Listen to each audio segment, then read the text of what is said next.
Buenas tardes. ¿Qué tal? ¿Cómo están? Bienvenidos a una edición más de este podcast de La Minuta. Gracias al Emporio Digital, gracias a nuestros compañeros colaboradores.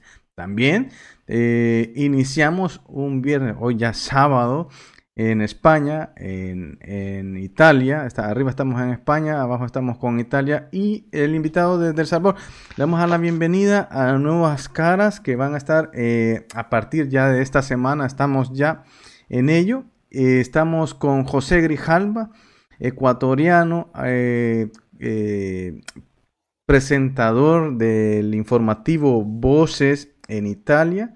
Le damos la bienvenida, José, ¿cómo estás? Esta es tu casa, te abrimos aquí el saludo cordial para todos los que nos van a escuchar en España, en Bélgica, en Estados Unidos, en El Salvador, en Argentina, en Perú y donde llegue nuestra transmisión también. José, bienvenido.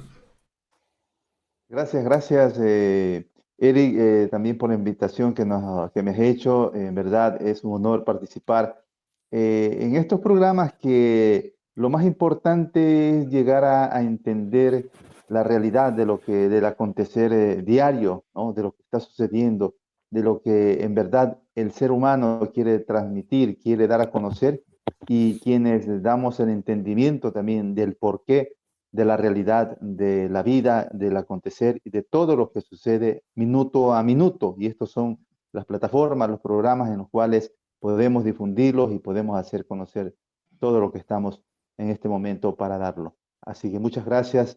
Adelante, Eric. Gracias, José. Nada, gracias a ti por estar con nosotros. También le damos a la bienvenida especialmente desde El Salvador, porque eres la persona objetivo de este podcast. Vamos a dar la bienvenida a Julio. Julio, un saludo especial para ti. ¿Cómo estás, Julio? Gracias por haber aceptado estar con nosotros aquí en La Minuta. Cuéntanos, ¿cómo está el clima en El Salvador, Julio? El micrófono, ¿puedes activar tu micrófono, porfa? La, la temperatura un poquito caliente en este momento, pero y La también política caliente, también. político, ¿no? No solo así es que sí estamos en un momento interesante de la vida del país y estoy a la disposición de ustedes. Mi nombre es Julio Flores y pertenezco a Escuela Política para un nuevo proyecto. Excelente, gracias por haber aceptado estar con nosotros aquí en La Minuta. Y bueno, y también, como ya es costumbre, darle la bienvenida a nuestros compañeros voy a comenzar en España.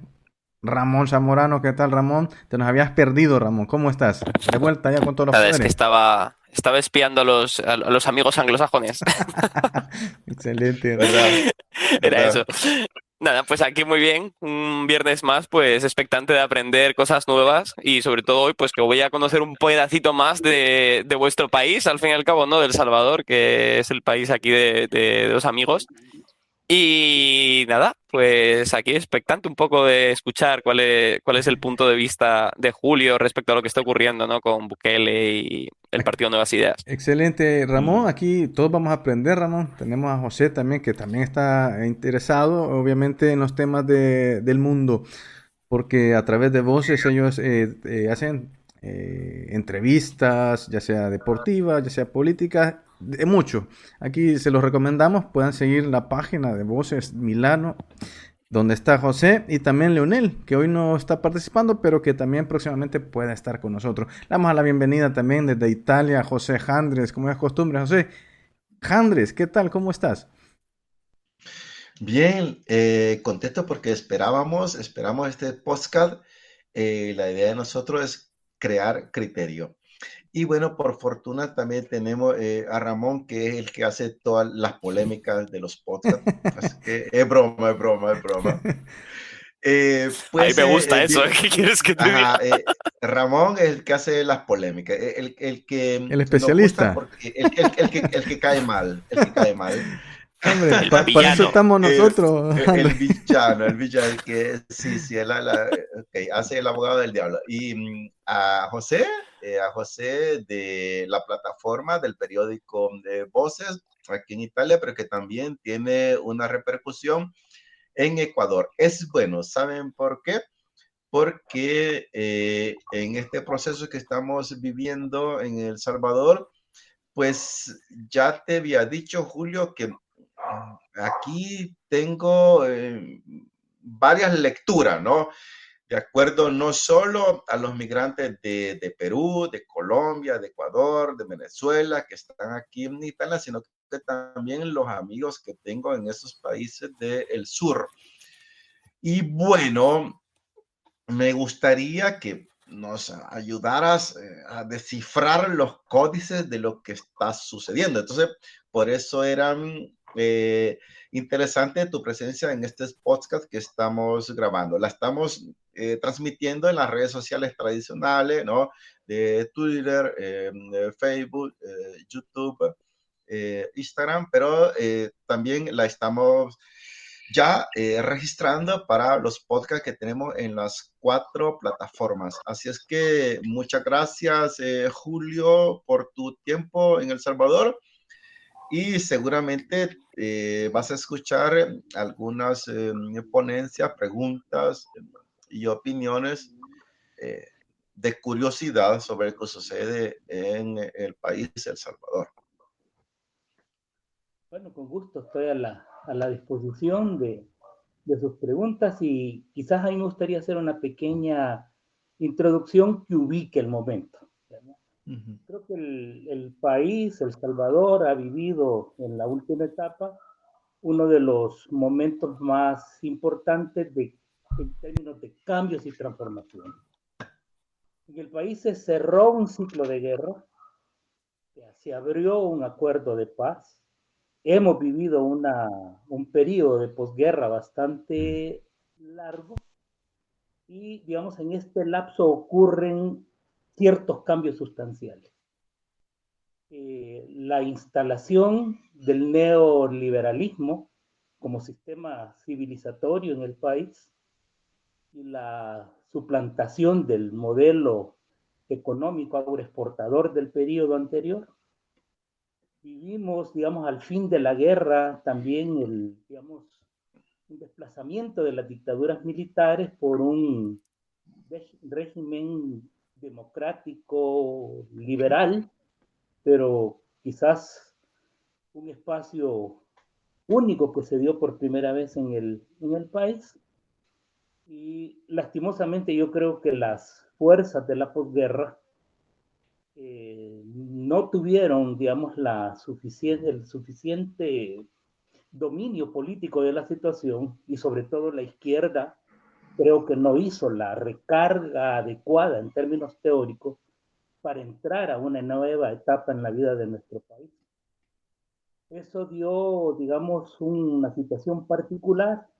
Las posibilidades que dio el acuerdo de paz se hundieron en la instalación del neoliberalismo y al final de la posguerra los grandes partidos del periodo cansaron a la gente, provocaron un hartazgo político y de eso surgió una alternativa inesperada, ya que es lo que todo el mundo hoy conoce de El Salvador, la presencia de Bukele y la instalación de un nuevo régimen que a nuestro juicio ha dado al traste con las instituciones de la posguerra y de los acuerdos de paz y que se encuentra en un proceso flagrante de instalación de un nuevo régimen donde la característica principal es el ejercicio de la coerción más que otras dimensiones. Por ejemplo, es un país donde la educación está en crisis, es un país con una economía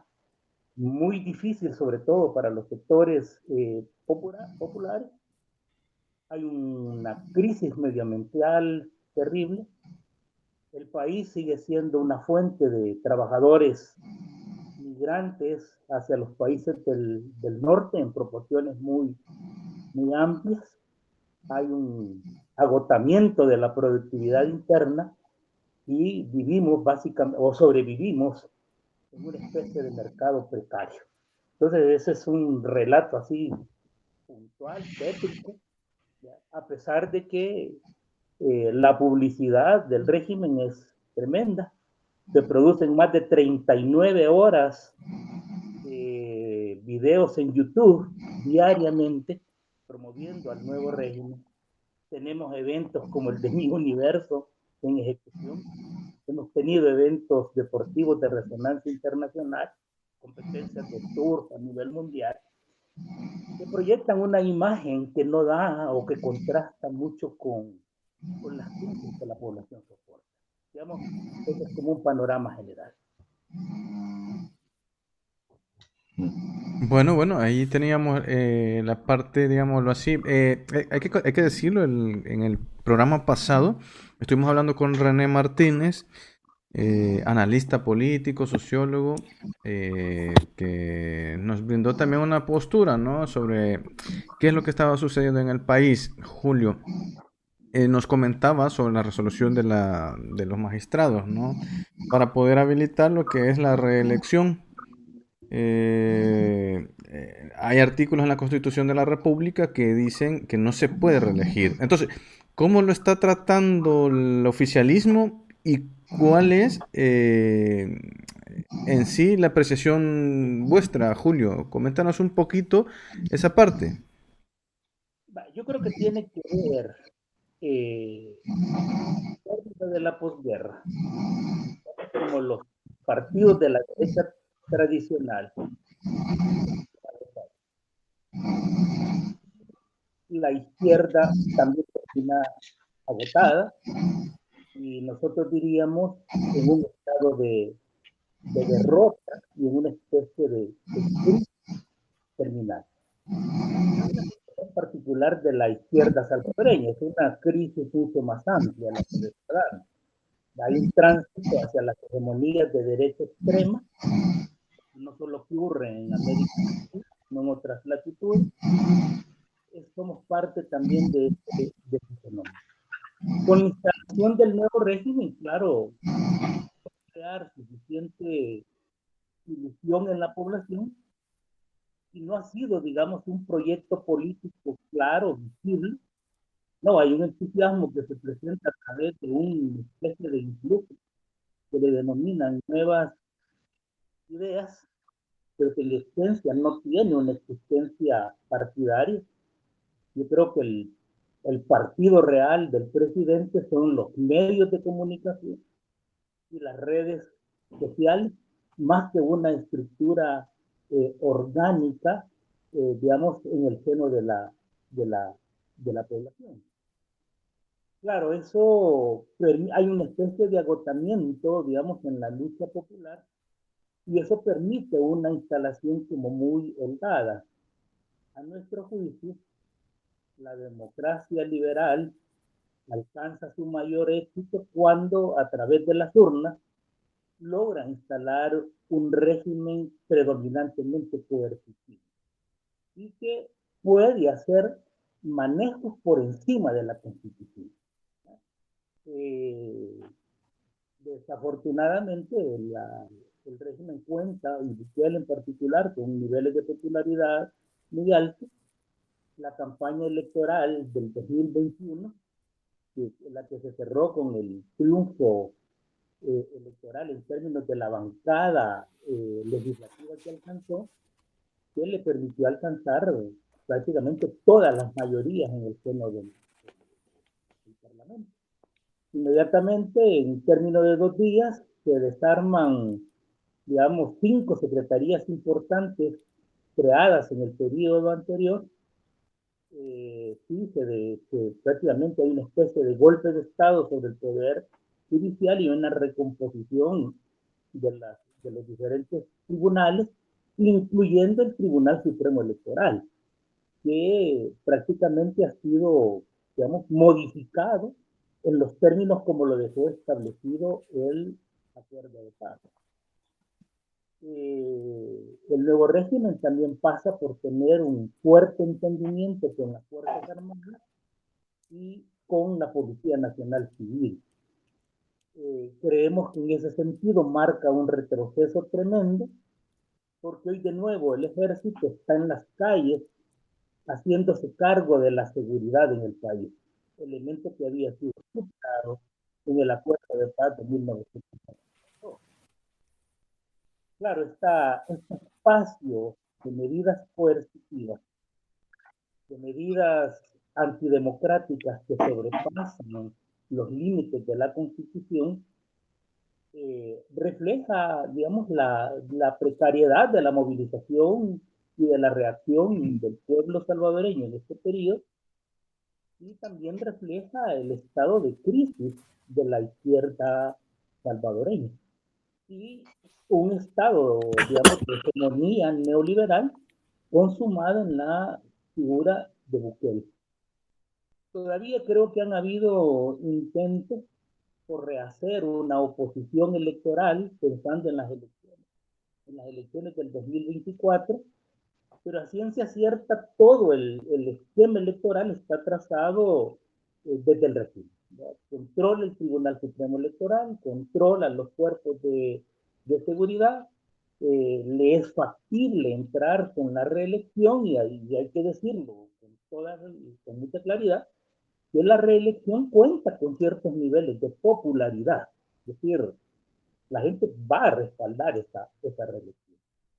Y los intentos de estructurar oposición, digamos, han sido hasta cierto punto un fracaso, ¿ya? En el sentido de que hay una derecha aliada al gobierno que entrará en competencia. Y hay una izquierda aliada al gobierno que entrará en la competencia. Hay una pequeña expresión denominada de la sociedad civil que transita, digamos, en una candidatura a través de un partido también de derecha. Entonces, ese es el panorama. Es decir, que en términos reales, Bukele no tiene oposición electoral suficiente que le haga frente. Eso es, digamos, en términos reales, políticos y sociales. La otra parte, digo, controla el Tribunal Supremo Electoral, hay una situación de fraude, por ejemplo, la manera en que se ha promovido el voto en el exterior, es un mecanismo que no tiene controles rigurosos y que abre espacio, digamos, para un proceso fraudulento. Hubo una recomposición de los municipios, de más de 200 municipios se redujeron a un total de 60 municipalidades, y el agrupamiento nuevo de las municipalidades tiene por criterio dónde están los nichos de votación, digamos, para las candidaturas que el presidente va a promover. Entonces, todo eso nos da un panorama complicado, ¿verdad? Muy complicado.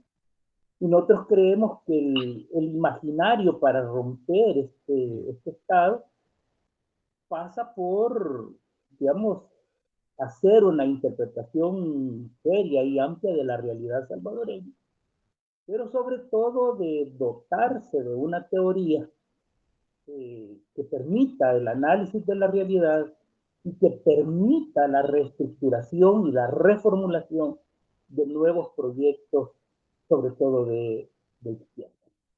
En ese proceso nosotros nos encontramos, digamos, empeñados, ¿verdad? Sabemos que las posibilidades del triunfo son totales, ¿verdad? La popularidad es una garantía, las posibilidades de fraude es otra garantía, y el único competidor que cuenta con la cantidad de millones de dólares para enfrentar la campaña electoral es el presidente de la República.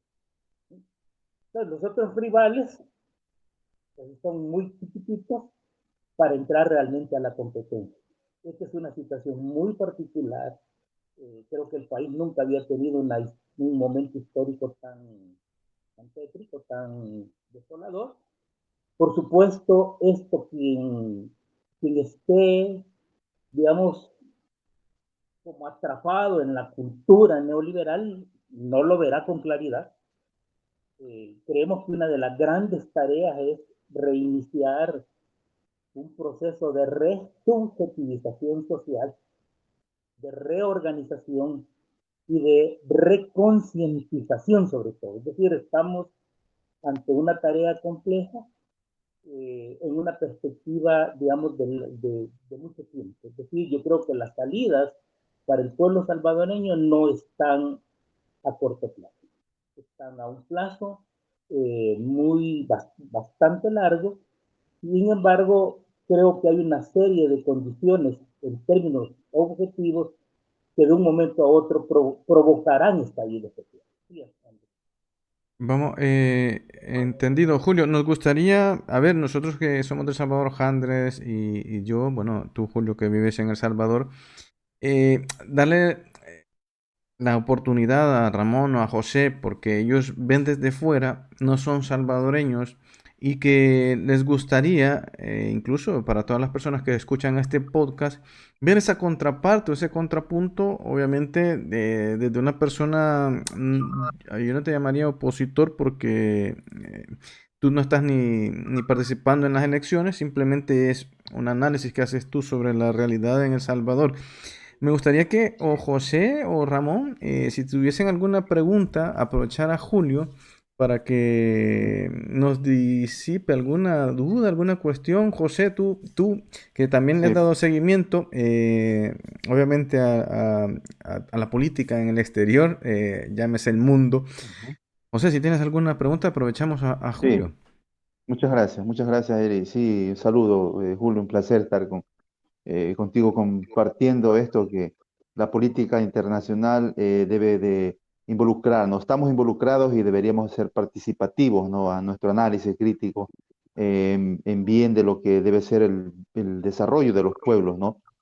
En la primera parte, Julio, has dicho nuevo régimen, has dicho también cambios sustanciales y en verdad esto llama a reflexionar un poco, ¿no? Porque si bien es cierto, todo es un proceso en la política latinoamericana, vivimos tantas, diría yo, novelas, ¿no? De que se ha participado en la política interna de cada país de acuerdo a ese yugo que nos ha mantenido a todos, a los latinoamericanos, ese yugo imperialista en el cual hemos sido limitados a caminar, a desarrollar al mismo, yo diría, a la misma velocidad, ¿no? Y al mismo paso como todos los países que buscan el desarrollo para los pueblos, ¿no? Eh, entonces, es necesario muchas veces estos cambios, estos nuevos regímenes, también estos cambios sustanciales, de acuerdo obviamente a las tendencias que están presentes en los gobiernos de turno. Si bien es cierto, El Salvador ha vivido una situación por tantos años, y ustedes los salvadoreños la conocen, de estas pandillas, similar a lo que está sucediendo en nuestro país, que han tenido en dominio total a la sociedad salvadoreña, como ahora está viviendo también. Y lo voy llevando a la par, ¿no? Simultáneamente con lo que es también el Ecuador. Estamos viviendo ahora nosotros, esto que hace años, cuando yo llegué a Italia, conocí a muchos salvadoreños, entablé amistad, inclusive me decían, hermano, a mi país no hay cómo ir porque estamos prácticamente cubiertos de pandillas y estamos dominada la sociedad, o sea, no se puede caminar, no se puede ir adelante a vivir una vida normal. Ahora nosotros los ecuatorianos lo estamos diciendo, pero estamos viviendo que el panorama en El Salvador es muy diferente. Si bien es cierto, estos nuevos regímenes y estos nuevos cambios sustanciales son importantes, pero de la misma manera, solo la parte opositora ve lo negativo, es decir, no se ve un punto de partida, de referencia, para ver de qué manera lo negativo lo podríamos transformar en positivo, o en este caso, hacer patria, todos unirse para hacer una verdadera patria, sin distingo de tendencias políticas, sino únicamente con el único derecho o con el único afán de que desarrolle, que salga adelante el pueblo por el bien de la sociedad y también por las generaciones, que eso es importante. ¿Qué nos puede decir al respecto, Julio, sobre estos cambios y que verdaderamente debemos puntualizar lo negativo hacia lo positivo? Precisamente nosotros hablamos de eso y a ciencia cierta no es que estemos fuera del mundo político que vive el país. Yo creo que nosotros tenemos una manera particular que tiene que ver sobre todo con las posibilidades que el desarrollo en este momento nos da. Eh, Es cierto que la gente percibe la disminución de la violencia que se había exacerbado a niveles extremos. Pero ese proceso yo creo que habría que analizarlo, digamos, como más a fondo. También es cierto que los medios de comunicación son una plataforma extendidamente controlada por el régimen y mucho del acontecer y de la violencia que ocurre no es dada a conocer. Los periodistas son apartados de los incidentes de violencia que ocurren. No obstante, hay que decir que hay una disminución. Pero ¿cómo ocurre esa disminución? En el país se decreta un estado de excepción después de 2 días donde ocurren más, casi 100 muertos. Y al día siguiente, los muertos casi desaparecen.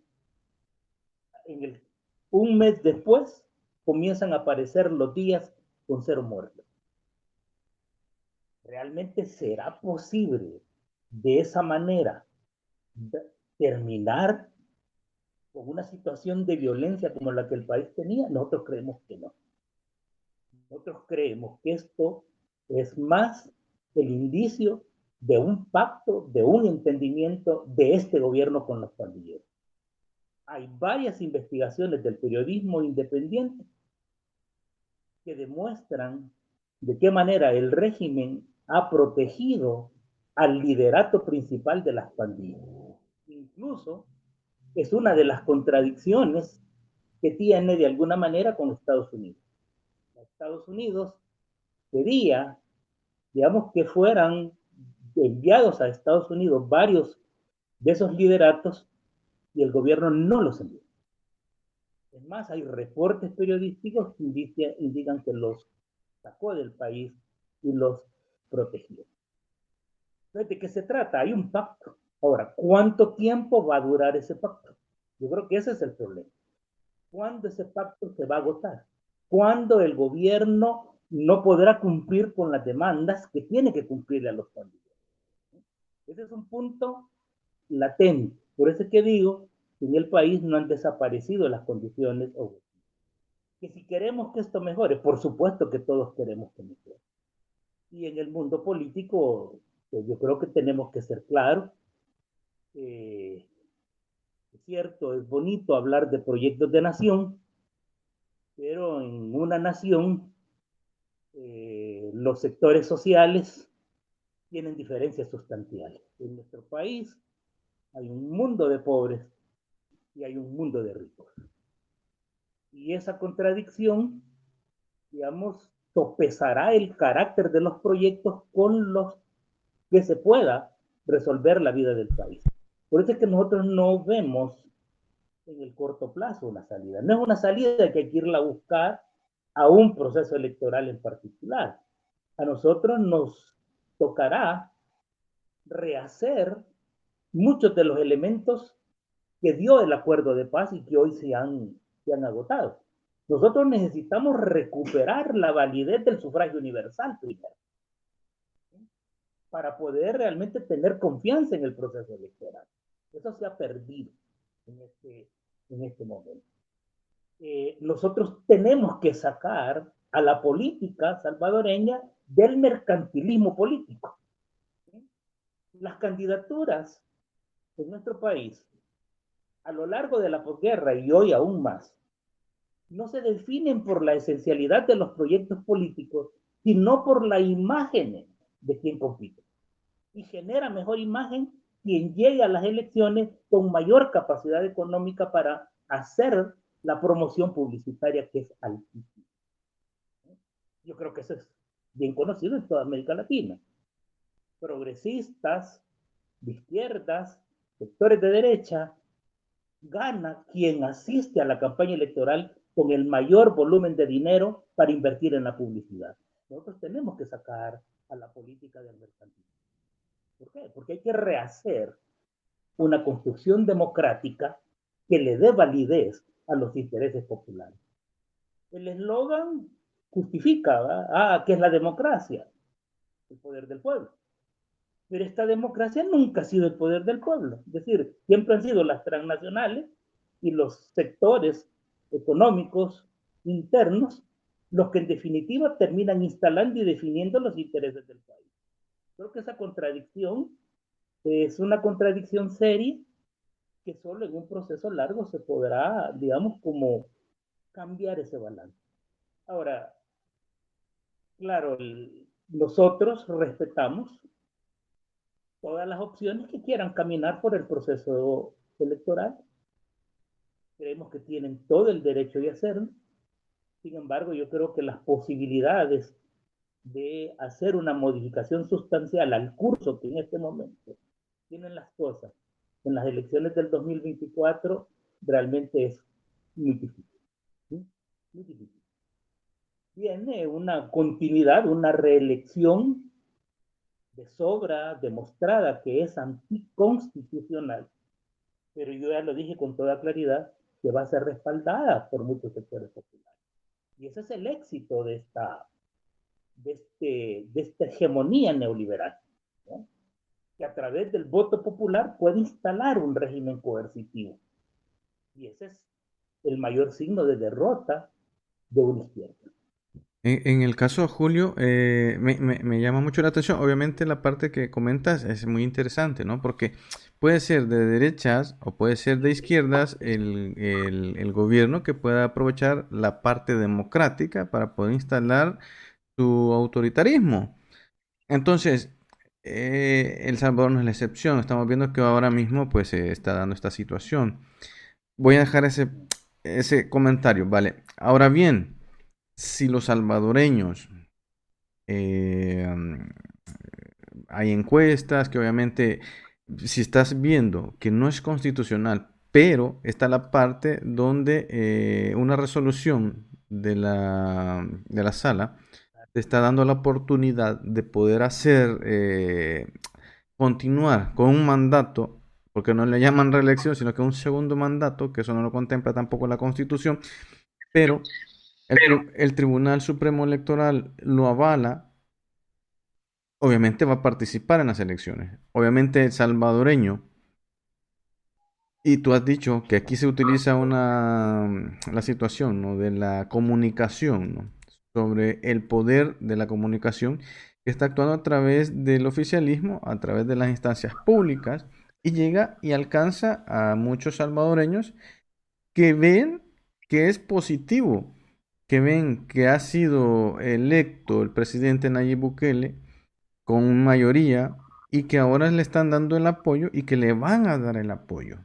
Entonces, Julio, es que aquí está lo interesante del tema, ¿no? Si ves que la gente, aparte de las instituciones, están dando la posibilidad de participar, el Tribunal Supremo Electoral lo avala, entonces la certificación debería de ser la parte de la población o el voto en sí, que tendría que darle la certificación como candidato, o candidato electo, presidente o no. Queda en los votantes al final, ¿no? Obviamente llevado por lo que tú has comentado y nos queda clarísimo, ¿no? Cómo han podido ellos, con esa maquinaria, poder llegar a convencer al votante de que esa es la única opción en este momento. Y obviamente la oposición, y hay que decirlo, no, o están a favor de Nayib Bukele o no sé qué, porque le hacen los mandados para decir, por decir algo, uno. Dos, no hay propuestas. Entonces, cuando tú ves eso, o sea, tú ves una persona que ha estado haciendo cosas correctas, se supone, ¿no?, que está sacando al país adelante, se supone, yo no estoy garantizando nada, no estoy ni a favor ni en contra, lo voy a decir. Sí somos críticos, que eso siempre lo hemos hecho con Jandes o con Ramón, y ahora que se nos agrega José, que no hacemos nada, simplemente observamos las situaciones y comentamos, ¿no?, la posibilidad de una mejora en todos los países, pero estamos hablando de El Salvador, que es nuestro país, por el lado de Jandes, mío y tuyo, Julio. Entonces, Julio, la cuestión democrática en El Salvador tiene que cambiar, lo has dicho.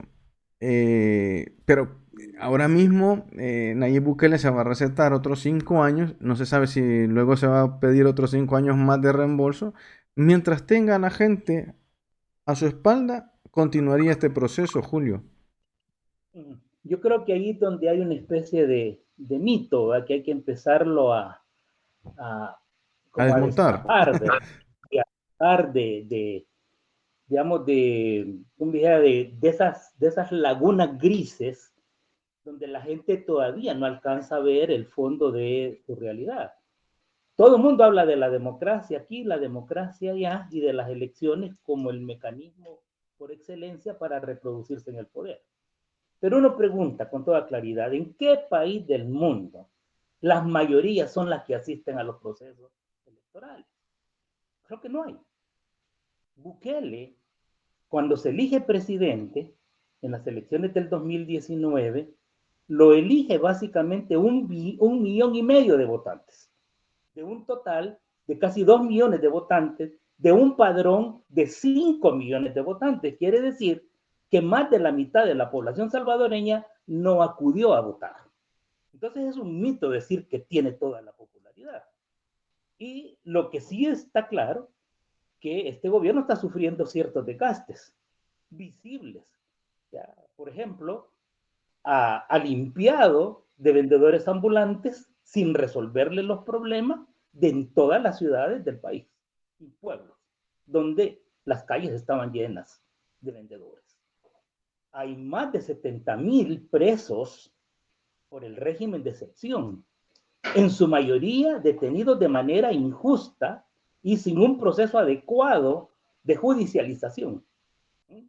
Y con afecciones importantes. Imagínense 72,000 familias afectadas porque hay un preso. Probablemente algunos de ellos son culpables y a esos que los castiguen, pero muchos no son culpables. Y hay gente que ha perdido el ingreso económico. El Salvador no ha disminuido la emigración hacia El Salvador, hacia los Estados Unidos, ¿sí? Y hacia otras latitudes del planeta. Entonces, decir, ¿cómo se llama?, de que este es el régimen democrático y que la población decide ahí, es mucho. Es mucho. Los sistemas de partidos en nuestros países no son sistemas de partidos que emanen de la población. Para montar un partido hay que tener capacidad económica y eso no lo tienen los obreros, eso no lo tienen los vendedores ambulantes, eso no lo tienen los trabajadores del campo, eso no lo tienen los que migran, los que migramos, porque yo también fui emigrado a los Estados Unidos, ¿no? Los partidos en la práctica expresan facciones de las clases dominantes. Los candidatos no los elige el pueblo, esos vienen elegidos por los partidos políticos. El pueblo vota por lo que nos enseñan las clases dominantes a través de sus partidos. A eso le estamos llamando democracia. Nosotros, claro, yo sé que hay que tener una mirada antisistémica para poder entender que hay otras maneras de iniciar otros procesos. Yo lo voy a decir con toda claridad.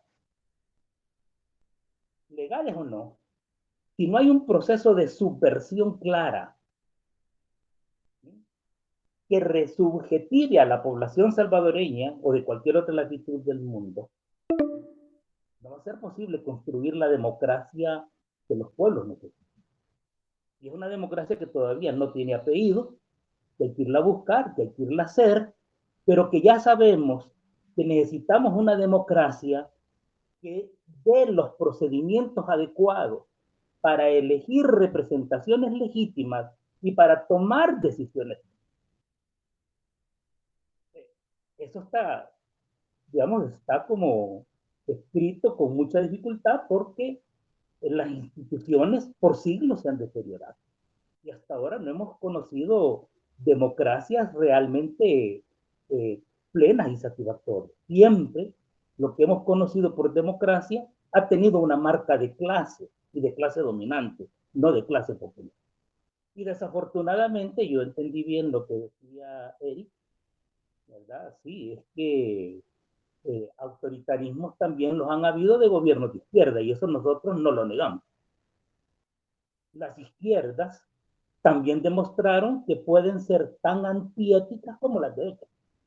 Y de eso hay ciertos ejemplos. Yo creo que aquí está la refundación de los nuevos proyectos. La nueva política sobre todo tendrá que ser una política ética para que pueda ser democrática.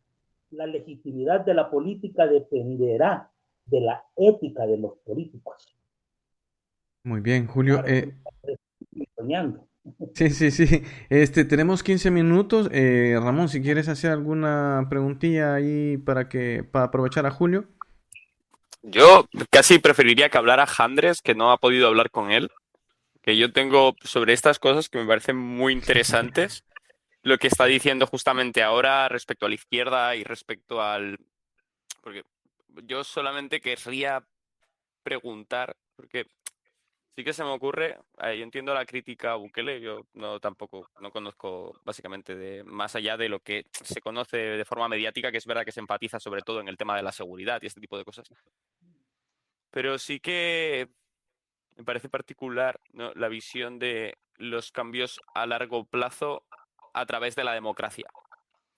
Es decir, yo creo fervientemente que porque las democracias, como además completamente de acuerdo con el hecho de que la democracia es burguesa, por lo cual lo único que estás manteniendo es el estado de la burguesía, El ¿vale? status quo. Ujú. Pero si el mundo se gobierna, por desgracia, por burgueses, porque, o sea, yo entiendo lo que estás diciendo, pero estamos jugando el juego que estamos jugando, ¿no? Por llamarlo de algún modo, no me refiero a que sea un juego, sino a lo que me refiero es a que como funciona el mundo es de ese modo, por ahora. No puedes cambiar, es mi opinión y es lo que me gustaría que me discutieses, ese modo de acción sin cosas que, aunque no digo que la ética o ni siquiera la ética, porque creo que la ética muchas veces en este tipo de sus sucesos, de cambios bruscos, de cómo se ha desarrollado una nación, se pierde en sí, porque lo que importa en ese momento es la moral. Es decir, a dónde yo quiero llegar, y muchas veces, y entiendo que esto es criticable, es decir, o sea, por esta misma frase que yo estoy diciendo se han hecho muchísimas barbaridades, ¿vale? Pero todo lo que conocemos se ha construido en torno a una barbaridad, porque no hay nada que se haya construido de forma pacífica. Entonces es a lo que voy.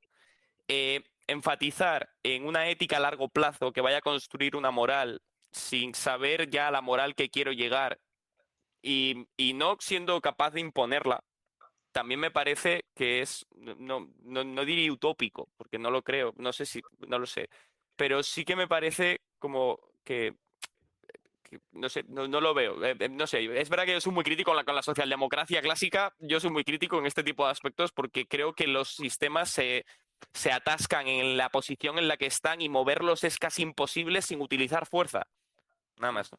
Entonces, a eso voy, que la crítica a Bukele que estás diciendo respecto a las circunstancias anteriores, que desde mi punto de vista de extranjero que no conoce realmente porque no he vivido allí, es muy drástica muchas veces, ¿no? Ya el plantear cosas a largo plazo respecto a las instituciones anteriores, ¿acaso las instituciones anteriores funcionaban? Y que las que tenéis que reconstruir, que estabas comentando, o qué se propone exactamente, porque yo entiendo lo que decís de... No, yo, por ejemplo, siempre he visto eso de Bitcoin, Bukele y, mm, y ¿y cómo se llama esto? Y un país que se considera un narcoestado como una forma de blanqueo o me parecía muy, muy curioso, ¿no? En plan de un país de este tipo, ¿por qué de pronto adopta Bitcoin? Que puede ser legítimo, pero oye, si las fino. Entonces, a lo que voy es a eso, como que se propone que vaya a plantear un mecanismo a largo plazo con el objetivo de cambiar esa ética, si la ética es tan voluble como la necesidad material que yo tenga. Yo creo que eh, sí, hay una situación escéptica. Yo creo que hay un acomodo estrictamente a lo posible. Y claro, ese razonamiento precisamente es el que ha hecho que las izquierdas pierdan su rumbo. ¿Verdad? Sí, la socialdemocracia que tiene raíces marxistas, revolucionarias, termina avalando las guerras, termina, digamos, siendo la instaladora del estado de bienestar en Europa y luego es la instaladora del neoliberalismo. Pero hoy va para afuera porque hoy vienen los neofascismos. Claro, todo eso da un escepticismo tremendo. Latinoamérica vivió a inicios del siglo cierta primavera rosa con los progresismos, pero los progresismos no cambiaron esencialmente las maneras de ejercitar el poder, siguieron transitando por la misma manera conservadora, es decir, acceder al Estado y desde allí hacer ciertos cambios, pero sujetos a los procesos electorales propios de la democracia liberal. Y ahí está, con el neoliberalismo surgió el voto de castigo. La gente no vota por proyectos, porque está fuera de la política. Entonces la gente castiga. Es decir, hoy vota porque ya no te quiere, porque no le resolviste. Y es cierto, no le han resuelto ni las derechas ni las izquierdas. Porque son alcances, los que hay que resolver son problemas sistémicos y acumulados de larga data. ¿Verdad? Usted mencionaba la fatalidad del colonialismo. ¿Verdad? Yo creo que es un punto esencial, ¿verdad? Cómo empezar a descolonizar en serio, ¿verdad? Y eso implica no solo romper con la cultura que hoy ya es intrínseca en nosotros, sino también ir desarmando ciertos aparatos de poder. Yo creo que encerrarme, porque es desesperanzador, es decir, no se puede, y hay que ir con el sistema. Ahí se rompe la esperanza. Romper con la esperanza sería romper con una vocación humana. No, yo creo que sí es posible. Y en América Latina, afortunadamente, hay espacios importantes. Hay una recuperación, por ejemplo, de la vida de ciertas comunidades indígenas. Hay nuevos movimientos sociales, de mujeres, de grupos LGTBI, sí, todavía de trabajadores. En algunos países quedan fuerzas sindicales importantes. Yo creo que si saben encontrarse con la democracia distinta a la democracia liberal burguesa, podrán encontrar otros caminos. Yo creo que es precisamente ir haciendo, digamos, ese camino. Los procesos latinoamericanos en general no están perdidos del todo, sino que están en una fase donde dependerá de las opciones que tomen, ¿verdad? Es decir, Bolivia había tenido avances sustanciales, Venezuela también, pero hoy los vemos un tanto estancados, problematizados, ¿verdad? Dependerá de cuánto avanzan en su construcción democrática y de cómo le den los roles de sujeto histórico preponderante a los sectores populares. Si la izquierda subalterniza a los sectores populares, como lo ha hecho la derecha tradicionalmente, yo creo que sí, que el mundo no va a tener salida. Y estamos ante una fase dramática. El planeta y sobre todo la vida humana, con las tendencias actuales, presenta riesgos terribles. Todo lo que vivimos con la pandemia del COVID ya nos encerró al mundo entero y nos amenazó de vida y muerte al mundo entero. Esas posibilidades están latentes. Las guerras que ahorita están. Ahora me estoy yendo muy allá. Julio, sí. Perdona que te interrumpa, Julio, porque ya nos queda muy poco tiempo. Se nos han quedado muchísimas cosas. Hemos disfrutado esta hora, se nos ha ido volando. Gracias a todos los que nos escuchan a través de las plataformas de audio, también las redes sociales. Andrés se nos ha quedado aquí callado.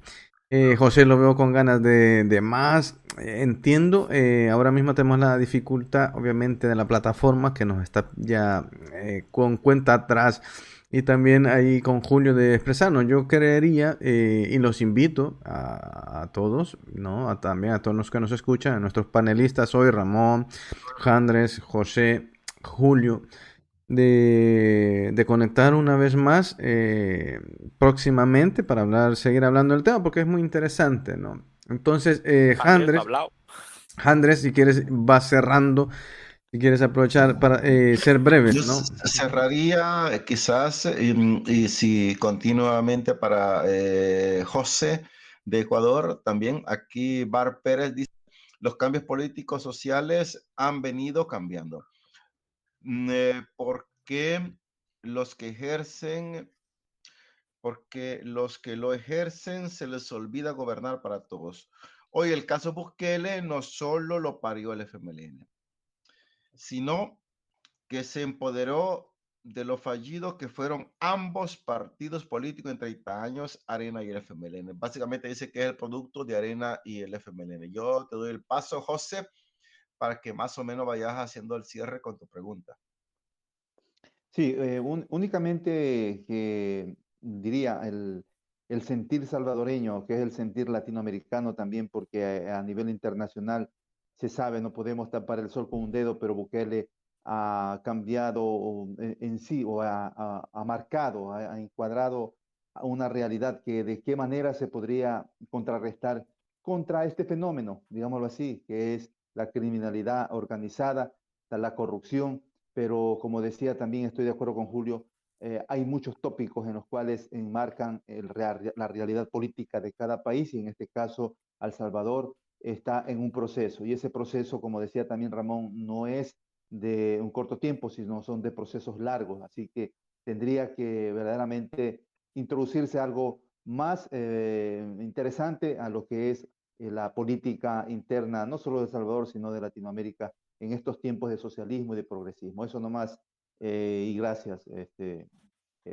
Gracias a ti, José. Okay. Yo solo sí. quería decir una cosa, Eric, que estamos acostumbrados fuera de El Salvador a que todos los youtubers, influencers y muchos medios troles hacen una visión muy distinta de El Salvador. Entonces es como de las primeras veces que tenemos una opinión diferente, ¿no? subversiva a lo que se dice oficialmente en El Salvador, ¿no? Que es Julio. Nos gustaría que nos acompañara de nuevo porque lo que se dice fuera de El Salvador, tenerlo por seguro, Julio, que es diferente a lo que nos estás diciendo. Y bueno, por eso es que a veces nos quedamos un poco hasta sorprendidos de lo que decís, porque no es todo lo que se nos dice, no es todo lo que se sabe, Sí. es todo lo contrario. Entonces nos quedamos un poco, pero o nosotros vivimos en otro mundo, o vos vivís en otro mundo, o todos los demás salvadoreños viven en otro mundo. Nos quedamos un poco así, outsider. Así es que te vamos a invitar, Julio, para otro podcast, porque esto no se queda así. O sea, esto tenemos que desquitárnosla. Y como es costumbre, Handres siempre cierra los programas dejándonos picados, ¿no? Así es que gracias a todos por haber estado. Esta sí hacemos un nuevo programa seguro aquí en La Minuta. Así es que nada, muchas gracias a todos por habernos seguido o escuchado. Gracias a todos. También a nuestros panelistas. Gracias Ramón, gracias José, Julio, Handres, Eric. Nos vemos. Y nos escuchamos. Adiós. Hasta la próxima. Un saludo. Hasta la próxima. Hasta luego. Cuídense. Bendiciones. Gracias, igual, se cuidan.